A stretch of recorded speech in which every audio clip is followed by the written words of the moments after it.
बंधु माने आजिर एही भिडियोरे मो आपण मानकु एक चमत्कारी गछ विषय कहवाक जाउछि जे गछटी सहित आपण माने समस्ते बहुत भल भाବରେ परिचित अटंती कारण एही गछटी प्रायतः सबु जगार बहुत सहजरे ही मिल जाई थाए एवं अनेक व्यक्ति एही गछकु निज घरे लगाई थांते। बंधु माने कोन आपण मानको घरे भी अछि सदाबहारर गछ? तेबे बंधु माने सदाबहार फूलर किछि एपरि आश्चर्यजनक रहस्य रहिछि जहा अनेक लोकंकु ज्ञात नथाए। बंधु माने आपण प्रायतः अनेक लोकंको घरे एही गछटिको देखिबाको पाइथिबे, मात्र 99% लोक एहार फायदा एवं क्षति विषय ज्ञात नथांती। तेबे बंधु माने जदि आपणको घरे भी आपण एही सदाबहार गछटिको लगाइछंती किंबा आपे आपे एही गछटी आपणकर घरर परिसर रे उठी जाइछि तेबे तुरंत करिनियंतु एही काम, नचेत भविष्यतरे आपणको एथिपाई पश्चाताप करिबाको पड़िपारे। जदि केबे भूले आपण एही फूलटिको भगवानंकु चढ़ाई देइछंती तेबे एही भिडियोटी निश्चय देखंतु। तेबे बंधु माने ए विषय संपूर्ण जानिबा पाई भिडियोटी को स्किप न करी शेष पर्यंत निश्चय देखंतु एवं भिडियोटी रे आगो को बढ़िबा पूर्वरु भिडियोटी को लाइक करी चैनल टी को सब्सक्राइब करि दियंतु। तेबे बंधु माने जेते भी धनी लोक अछंती, जेते भी प्रतिष्ठित लोक अछंती, आपण निश्चय भाबरे सेमानकर घरर परिसर रे एही गछटी को देखिबा को पाउथिबे। तेबे बंधु माने ए जे सदाबहारर फूलटी रही थाए एहा विभिन्न प्रकारर रंगर होई थाए एवं एही फूलटी बहुत सहजरे ही आपनको सबु जगार मिली जाय थाए। तेबे बंधु माने सबुठारु गुरुत्वपूर्ण एवं बड़ कथा हेउछि सदाबहारर ए जो रंग बेरंगर फूल होई थाए एहा आपणकर भाग्य को भी रंगीन करि देई पारे, एहा आपणकर दुर्भाग्य को सौभाग्य रे परिणत करि देई पारे। तेबे बंधु माने जदि आपण कोनोसी व्यापार वाणिज्य करूछंती एवं बारंबार आपणको सेथिरे क्षतिर सामना करिबाको पडुछि किंबा आपण जेउ भी कार्य करूछंती सेथिरे बारंबार आपणको विफलतार सामना करिबाको पडुछि, सेही कार्यटी आपणकर संपूर्ण होई पारु नाही, कार्यटी रे अनेक बाधा विघ्न आसुछि, कोनोसी एक विशेष क्षेत्र पाई आपण निजको प्रस्तुत करिछंती तथापि भी आपण सेथिरे सफलता लाभ करि पारु नाहंती, तेबे एपरी परिस्थिति रे केवल गोटिए थर आपणको एही उपायर पालन करिबार अछि। एहार लाभ एवं एहार चमत्कारी परिणाम आपण निजे ही अनुभव करि पारिबे। एहा व्यतीत जदि आपणकर ऋण भार बढ़ी जाइछि एवं सेही ऋण को परिशोध करिबा पई आपण माने समर्थ होई पारु नाहंती, आपणकर आर्थिक स्थिति धीरे धीरे दुर्बल होई जाउछि एवं आपण सब समय आर्थिक संकट देई गति करूछंती, तेबे मध्य एही उपायटी आपणको सेथिरे लाभ प्राप्त कराइबो, अर्थात आपणकर धनजनित समस्या को दूर करिबा पई मध्य एही उपायटी आपणको काम रे आसीबो।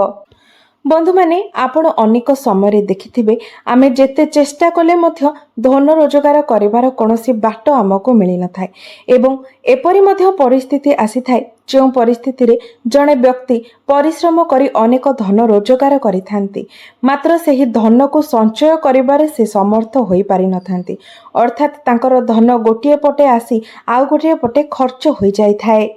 तेबे बंधु माने जदि आपणको जीवन रे मध्य एही परि किछि समस्या रहिछि तेबे एही उपायटी को आपण निश्चित भाबरे करिवार आवश्यकता अछि, कारण एही उपाय द्वारा आपणको जीवन रे चलिथिबा एही सब समस्या गुडीकर निश्चय भाबरे समाधान होई जाय पारिबो।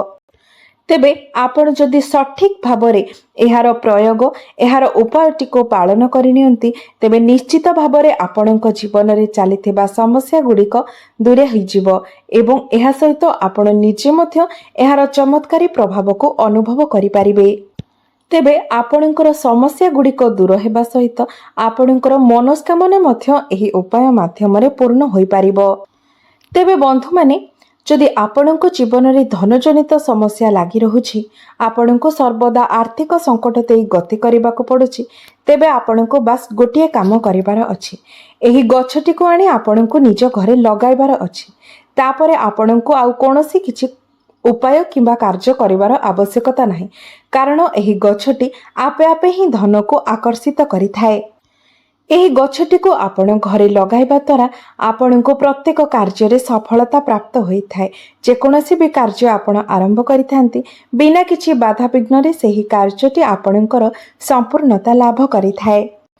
ତେବେ ବନ୍ଧୁମାନେ, ଆଗକୁ ମୁଁ ଆପଣଙ୍କୁ ଆହୁରି ଏହି ଫୁଲ ସହିତ ଜଡ଼ିତ 3ରୁ 4ଟି ଉପାୟ ବିଷୟରେ କହିବାକୁ ଯାଉଛି, ଯାହା ଆପଣଙ୍କ ଜୀବନକୁ ସମ୍ପୂର୍ଣ୍ଣ ଭାବରେ ବଦଳାଇ ଦେବ, ଆପଣଙ୍କର ଦୁର୍ଭାଗ୍ୟକୁ ସୌଭାଗ୍ୟରେ ପରିଣତ କରିଦେବ।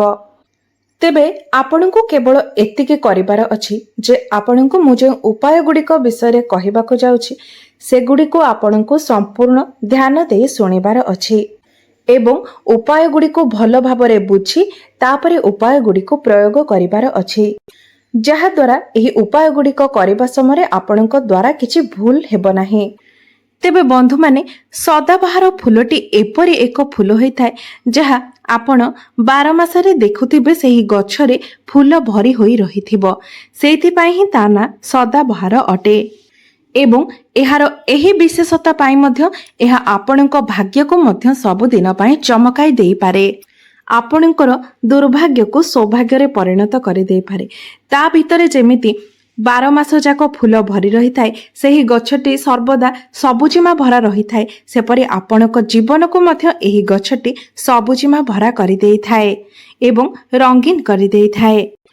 ତେବେ ବନ୍ଧୁମାନେ, ଏହି ଫୁଲଟିର ତ ଅନେକ ରଙ୍ଗ ରହିଛି, ବରଂ ମାତ୍ର ଆମକୁ ଏହାର 2ଟି ରଙ୍ଗ ପ୍ରାୟତଃ ସବୁ ଜାଗାରେ ଦେଖିବାକୁ ମିଳେ। ଗୋଟିଏ ହେଉଛି ଧଳା ରଙ୍ଗ, ଆଉ ଗୋଟିଏ ହେଉଛି ଗୋଲାପୀ ରଙ୍ଗ। ତେବେ ବନ୍ଧୁମାନେ, ଯେଉଁ ଧଳା ରଙ୍ଗର ସଦାବାହାର ଫୁଲଟି ହୋଇଥାଏ ତାହା ମା ଲକ୍ଷ୍ମୀଙ୍କୁ ପ୍ରସନ୍ନ କରିବା ପାଇଁ ଏକ ଚମତ୍କାରୀ ଫୁଲ ହୋଇଥାଏ। ଏହି ଧଳା ରଙ୍ଗର ସଦାବାହାର ଫୁଲଟି ମା ଲକ୍ଷ୍ମୀଙ୍କର ଅତ୍ୟନ୍ତ ପ୍ରିୟ ହୋଇଥାଏ ଏବଂ ଯେଉଁ ଗୋଲାପୀ ରଙ୍ଗର ସଦାବାହାର ଫୁଲଟି ହୋଇଥାଏ ତାହା ମଧ୍ୟ ମା ଲକ୍ଷ୍ମୀଙ୍କର ଅତ୍ୟନ୍ତ ପ୍ରିୟ ହୋଇଥାଏ, କାରଣ ଲାଲ ଏବଂ ଗୋଲାପୀ ରଙ୍ଗ ମା ଲକ୍ଷ୍ମୀଙ୍କର ସବୁଠାରୁ ପ୍ରିୟ ରଙ୍ଗ ହୋଇଥାଏ। ତେଣୁ ଯେତେବେଳେ ବି ଆପଣ ଏହି ଫୁଲକୁ ନେଇ କିଛି ଉପାୟର ପାଳନ କରୁଛନ୍ତି ତା ଅର୍ଥ ଆପଣ ନିଶ୍ଚିତ ଭାବରେ ମା ଲକ୍ଷ୍ମୀଙ୍କୁ ପ୍ରସନ୍ନ କରିପାରିବେ, ଅର୍ଥାତ୍ ଧନ ଆଗମନର ଚାବିକାଠି ଆପଣଙ୍କୁ ମିଳିଯାଇଛି। ଏହା ବ୍ୟତୀତ ଏହି ଧଳା ରଙ୍ଗର ସଦାବାହାର ଫୁଲଟି ଭଗବାନ ଭୋଳାଶଙ୍କରଙ୍କର ମଧ୍ୟ ଅତ୍ୟନ୍ତ ପ୍ରିୟ ହୋଇଥାଏ ଏବଂ ଯଦି ଏହି ଧଳା ରଙ୍ଗର ସଦାବାହାର ଫୁଲକୁ ଆପଣ ଭଗବାନ ଭୋଳାଶଙ୍କରଙ୍କୁ ଅର୍ପଣ କରୁଛନ୍ତି ତ ଆପଣଙ୍କ ଜୀବନରେ ଚାଲିଥିବା ଅନେକ ଗୁଡ଼ିଏ ସମସ୍ୟାର ସମାଧାନ ହୋଇଯାଇଥାଏ ଏବଂ ଆପଣଙ୍କ ଜୀବନରେ ଯଦି ରାହୁ କେତୁ ଜନିତ କୌଣସି ଦୋଷ ରହିଥାଏ ତେବେ ତାହା ମଧ୍ୟ ସମ୍ପୂର୍ଣ୍ଣ ରୂପରେ କଟି ଯାଇଥାଏ। ତେବେ ଆପଣ ଯେବେ ବି ଏହି ଧଳା ରଙ୍ଗର ସଦାବାହାର ଫୁଲଟିକୁ ଭଗବାନ ଭୋଳାଶଙ୍କରଙ୍କୁ ଅର୍ପଣ କରୁଛନ୍ତି କିମ୍ବା ମା ଲକ୍ଷ୍ମୀଙ୍କୁ ଅର୍ପଣ କରୁଛନ୍ତି ତେବେ ଅର୍ପଣ କରିବା ସମୟରେ ଆପଣ ନିଜର ମନସ୍କାମନାକୁ ଭଗବାନଙ୍କ ନିକଟରେ ପ୍ରକାଶ କରନ୍ତୁ। ଆପଣଙ୍କର ଯେପରି ମନସ୍କାମନା ଥିଲେ ମଧ୍ୟ ତାହା ନିଶ୍ଚୟ ଭାବରେ ପୂର୍ଣ୍ଣ ହୋଇଯିବ। ଏହା ବ୍ୟତୀତ ଯଦି ଆପଣ ଏହି ଧଳା ରଙ୍ଗର ଫୁଲଟିକୁ ପ୍ରଭୁ ଭୋଳାଶଙ୍କରଙ୍କୁ ଅର୍ପଣ କରୁଛନ୍ତି ତେବେ ଶନି ଦଶାରୁ ମଧ୍ୟ ଆପଣଙ୍କୁ ଉପଶମ ମିଳିଥାଏ। ତେବେ ବନ୍ଧୁମାନେ, ଯଦି ଆପଣଙ୍କର ଘରେ ଏହି ଫୁଲ ଅଛି ତେବେ ତ ଏହା ବହୁତ ହିଁ ଶୁଭ ହୋଇଥାଏ, ମାତ୍ର ଯଦି ଆପଣଙ୍କର ଘରେ ଏହି ଫୁଲ ନାହିଁ ତେବେ ଆପଣଙ୍କର ଘର ପାଖାପାଖି ଏହି ଫୁଲ ଆପଣଙ୍କୁ ଅତି ସହଜରେ ମିଳିଯିବ। ତେଣୁ ଆପଣ ନିଜ ଘରେ ଏହି ଗଛଟିକୁ ନିଶ୍ଚିତ ଭାବରେ ଲଗାଇବା ଉଚିତ।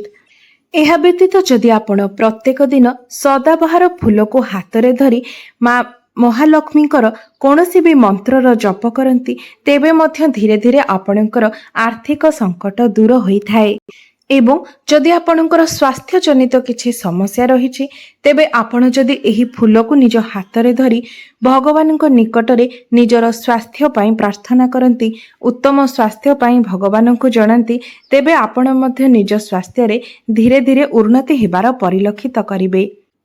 ତେବେ ବନ୍ଧୁମାନେ, ଆପଣମାନେ ନିହାତି ଏହି ଭିଡ଼ିଓରୁ ଜାଣିପାରିଥିବେ ଯେ ଏହି ସଦାବାହାର ଫୁଲଟି ଯାହାକି ଅତି ସହଜରେ ଆମକୁ ସବୁଠାରେ ମିଳିଯାଏ ତାହା କେତେ ଚମତ୍କାରୀ ଅଟେ।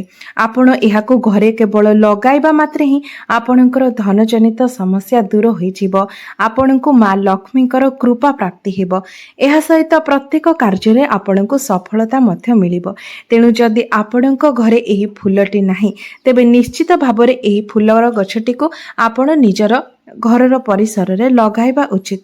ତେବେ ବନ୍ଧୁମାନେ ମୋର ଏହି ଭିଡ଼ିଓଟି ଯଦି ଆପଣମାନଙ୍କୁ ଭଲ ଲାଗିଥାଏ ତେବେ ଭିଡ଼ିଓଟିକୁ ଲାଇକ୍ କରି ଚ୍ୟାନେଲଟିକୁ ସବସ୍କ୍ରାଇବ୍ କରିଦେବେ ଏବଂ କମେଣ୍ଟ ବକ୍ସରେ ଭକ୍ତି ଏବଂ ଶ୍ରଦ୍ଧାର ସହିତ ଜୟ ମା ଲକ୍ଷ୍ମୀ ନିଶ୍ଚୟ ଲେଖିବେ। ବନ୍ଧୁମାନେ ଆପଣମାନଙ୍କର ଜୀବନ ମଙ୍ଗଳମୟ ହେଉ, ଏହା ହିଁ ମା ଲକ୍ଷ୍ମୀଙ୍କ ନିକଟରେ ମୋର ପ୍ରାର୍ଥନା। ଧନ୍ୟବାଦ।